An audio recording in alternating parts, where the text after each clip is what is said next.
The seller's property tax bill is not your future property tax bill. And this one misunderstanding can throw off a buyer's monthly payment by hundreds of dollars. So today, I'm going to break down how Florida property taxes are calculated after you buy a home, why the tax bill can change, and what you need to check before you fall in love with the payment.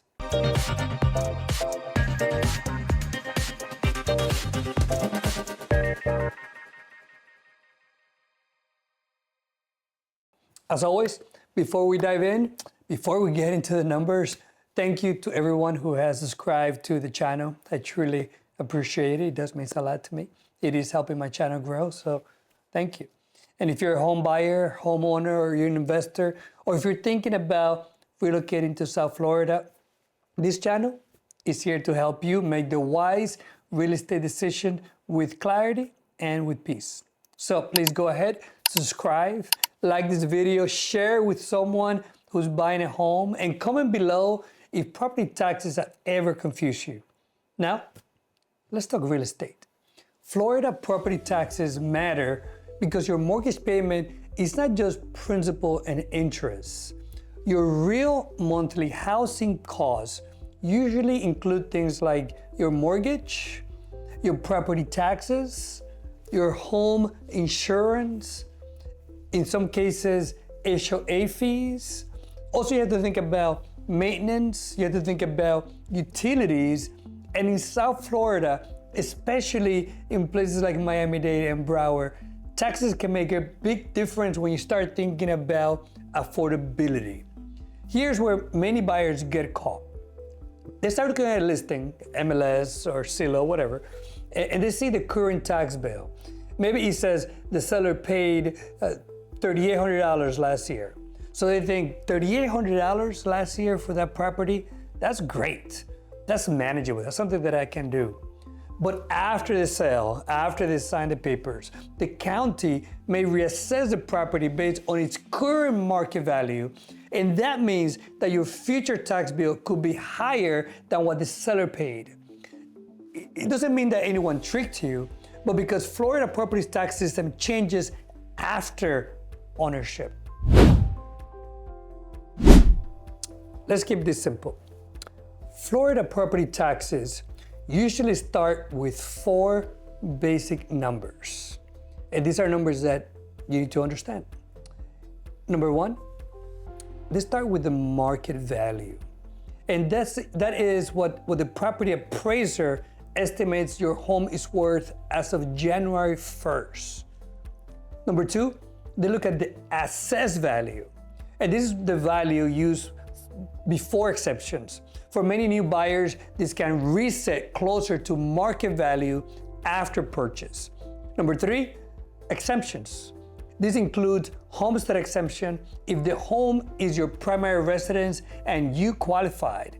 Number 4, taxable value. And this is the number your tax rate is applied to. So the basic flow looks like this. From market value goes to assessed value, and from assessed value, they look at the exemptions, and from the exemptions, they look at the taxable value to then determine your tax bill. Let's use simple math. If the home's market value is $500,000, after the exemptions, the taxable value might be $450,000. The tax rate is applied to the taxable value, not always the purchase price, not always the seller's value. The county looks at the value as of January 1st, as I mentioned before. This is a big one. The seller may have owned the home for 10, 15, or 20 years. We don't know, or of course we can find out how long that's been. That's easy to do, but they might own it for a while. So they may have a homestead exemption that you won't have. So they may have the Save Our Home protection that you might not have. That means their assessed value may be much lower than the current market value. So when the property sells, the all protection does not automatically transfer to you in the same way and that's important to know. For example, let's say a seller bought years ago, and the seller's assessed value was $250,000. But the current market value is $550,000. Now you go and buy the house at $550,000. The seller's tax bill may be based on the lower assessed value, but your future bill may be based on a new assessed value after the sale. That's why I always tell buyers, do not budget based only on the seller's current tax bill. You need to use a property tax calculator, estimator, calculator. Talk to your lender, check with your county property appraiser, and build a realistic monthly payment. Just be aware of that before you commit to any particular property in any particular area, because that's going to tell you whether you can afford the property or not. Now, let's talk about the tax rate. In Florida, property taxes are based on millage rates. A mill is basically $1 of tax for every $1,000 of taxable value. So if your taxable value is $450,000 and your combined millage rate is around 18 mills, the rough math kind of looks like this. You take $450,000 divided by $1,000, you get $450. Then you take $450, you multiply that times 18, that'll give you $8,100. That would be the estimated tax, well, let's put it this way. That would be the estimated ad valorem. I think I'm saying that right. Ad valorem, and which is the property tax. Ad valorem simply means that based on value. So calculated this way, the taxable value divided by 1,000 multiplied by the millage rate equals your estimated taxes. Now, this is not the full story though, because your tax bill can also include non-ad valorem, and those are other assessments as well. Those are charges that are not based on property value. They're based on other things like solid waste, lighting districts, drainage, the CDD assessments, special districts. So when, for example, when somebody were to ask you, how much will my property taxes be, or how much are your property taxes? The honest answer is, you need to estimate both the value-based taxes and the additional assessment to get an entire picture of what the taxes might be. Now, let's talk about the homestead exemption. If the home that you're buying is your primary residence and you qualified, Florida's homestead exemption can be a reduced or can reduce your taxable value. For many homeowners, this can be up to $50,000. But here's a detail people miss. The first $25,000 generally applies to all property taxes. The second $25,000 generally applied to non-school taxes.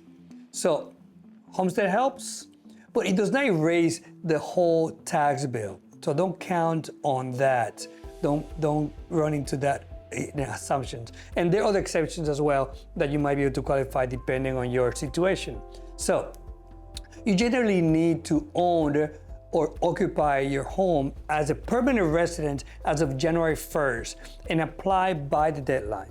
So if you buy later in the year, your first tax bill may not reflect your homestead benefits yet, but they can surprise buyers if they're not aware of it. So especially if when they close in this fall or they close in the summer, be aware of it. You must apply by the deadline, and you have to own the home by January 1st in order to qualify for some of those exemptions for that year at least.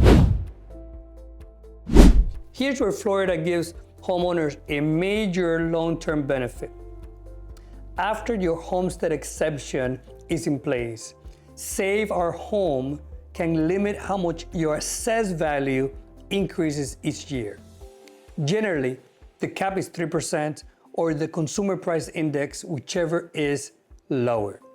That does not mean your total tax, your tax bill can never be raised. Millage rates can change. Assessments can change. Insurance can change. But the assessed value, the protection of the assessed value, it is still a very powerful one, especially over time.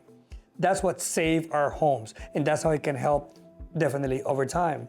But this is also why two neighbors can own similar homes on the same street and pay very different property taxes.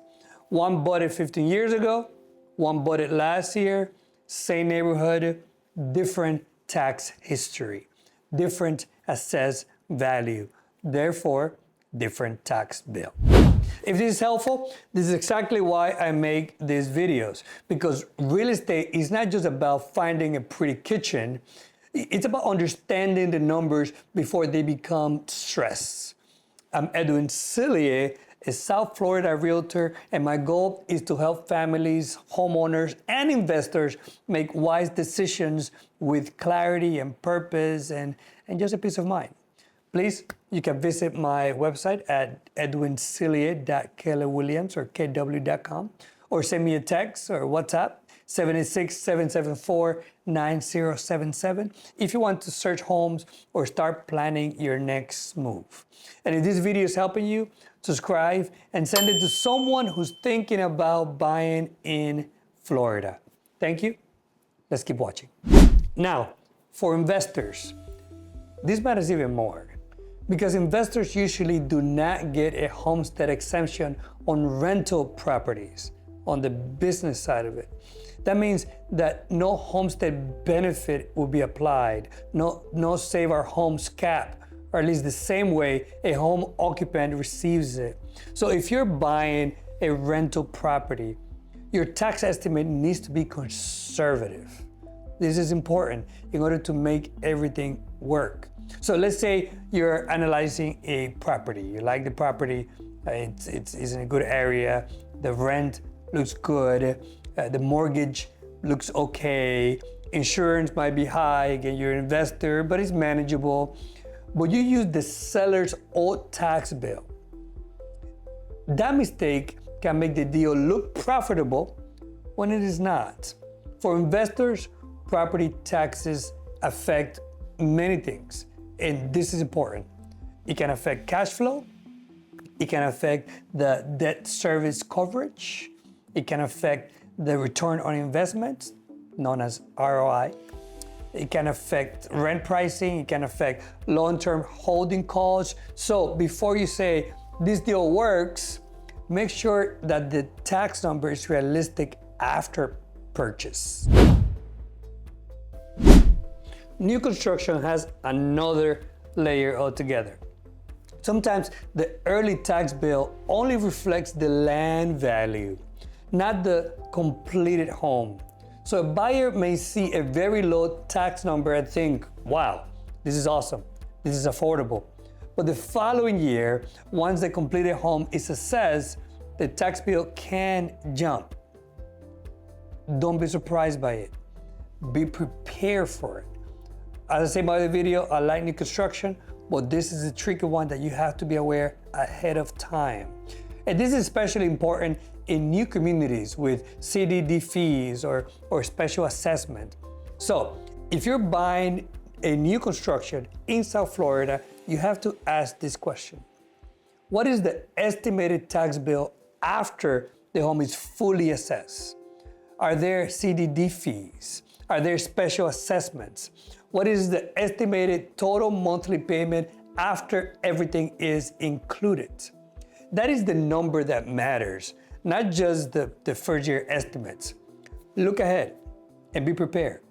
Here's what people do not always think about. Your tax bill is not only about the house, it's also about timing.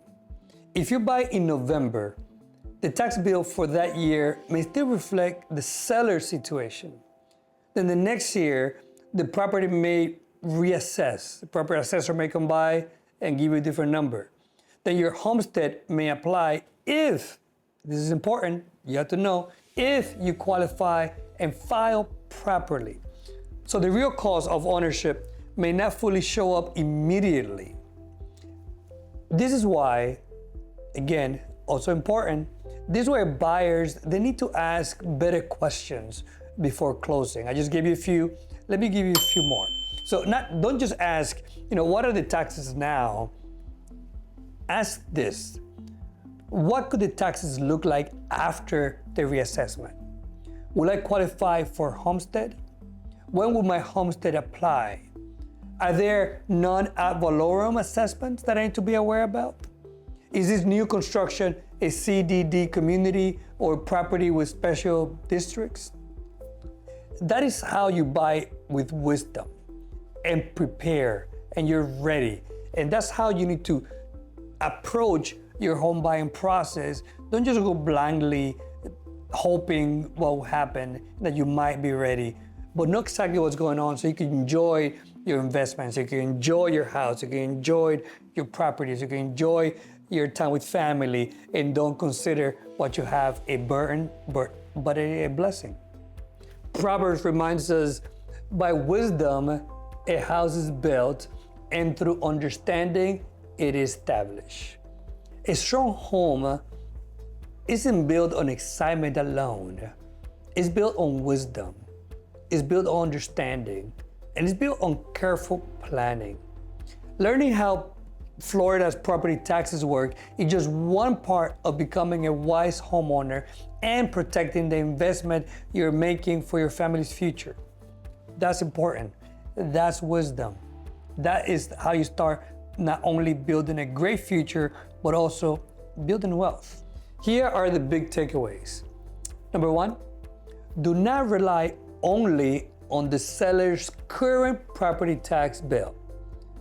Number two, understand the difference between market value, assessed value, exemptions, and taxable value. Number three, if the home will be your primary residence, apply for homestead exemption on time. Number four, remember that Save Our Homes, it helps after homestead is in place, but it does not prevent every cost from rising.